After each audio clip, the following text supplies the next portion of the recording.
explain exactly how this scam works so well at tricking so many people. There's an email that goes along with the scam that basically says the same thing as the robocall, which is Amazon just charged you $200, but if you don't recognize this charge, please call right away to have it refunded. So when you call, they say, I'd be happy to walk you through the refund process on your computer. So just type this here and simply install this, and then I'll be able to fully help you out. And most victims don't really comprehend. They've just installed a remote software program that gives the scammers full access to their computer. Now they're ready for the scam. They tell her that some accounts have actually already had their refunds automatically processed, so she needs to check her bank account to make sure the $200 refund isn't already there. And when Bessie here asks if he can see her banking info, he explains in technical terms, it's a 3D page, so I cannot see anything.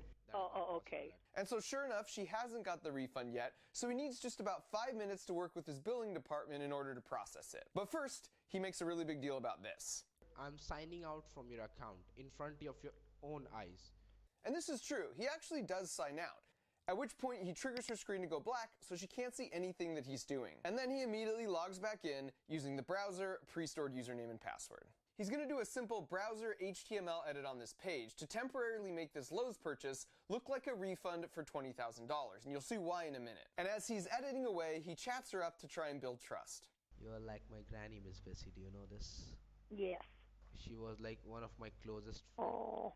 I used to share each and everything with her. You mean like what you do for a living? And you might be wondering, why doesn't he just wire transfer himself money while he has unrestricted access to her account? But the problem there is that it's traceable and it would likely get flagged by the bank's fraud detection system anyways. But if you can get an old lady to mail you cash, it's so untraceable, the authorities don't even begin to try and track it down. Now that he's finished, he unblinks her screen and he informs her that unfortunately, the billing department couldn't process the refund, so they have one last option to try.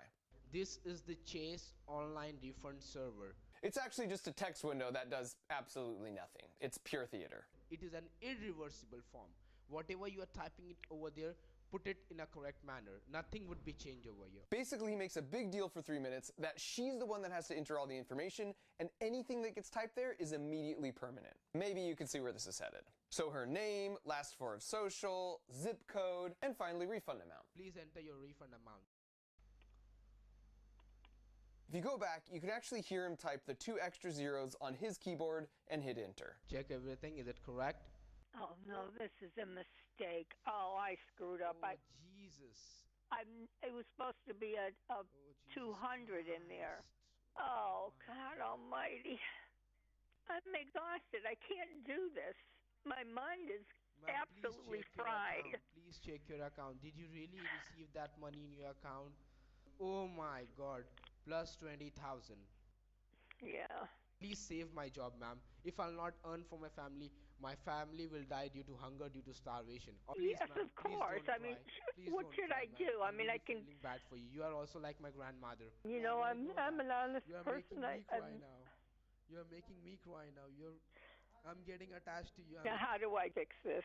He tells her that unfortunately mailing a check or wiring money would just take too long, so he needs to think for a minute. And then he comes back with this. Hello, Miss Bessie? Yes. I got an option. And you can see now how he's got her to the point where she's totally willing to send $20,000 in the mail and to lie to the folks at the bank or FedEx or even her family who might try and stop it. In her mind, she messed up. And because she's a good, empathetic person, she'll go through great lengths to make it right for someone she doesn't realize is a heartless scammer. And on top of weaponizing their empathy, maintaining pressure on their victim is a key tactic. They keep them on the phone the whole time, even as they drive to the bank, or they yell at them. Go to the UPS, why don't you go to the UPS? Or call this many times in a row. And if you've ever seen this clip, Name a woman. Name a woman? Yeah. you already know when you're under extreme stress, it's an actual biological response for the part of our brain that does critical thinking to just shut down. Yes. This is so hard. Name a woman. Once they're back from the bank with the cash, they coach them through packing it. In Tracy's case, they had her put $100 bills in the pages of a book so it couldn't be detected in the mail. In other cases, they have the victims wrap the cash in saran wrap so the dogs can't sniff it, and then foil so it can't be x-rayed. And unfortunately, there's a small portion of the population that are just too trusting for their own good. And sadly, it's nearly always older folks. So for the scammers, it's just a game of percentages to find them. According to data Jim has gathered from the scammers' own computers, in one shift, a call center like this with about 25 employees will send out 500,000 robocalls. They'll get about 500 calls back, and land maybe 5 to 10 victims like Bessie or Tracy or Phyllis. And speaking of Phyllis, after we got FedEx to send back her package, I was able to get in touch with her son, and I found out her husband of 40 years had passed away the very week she was being scammed of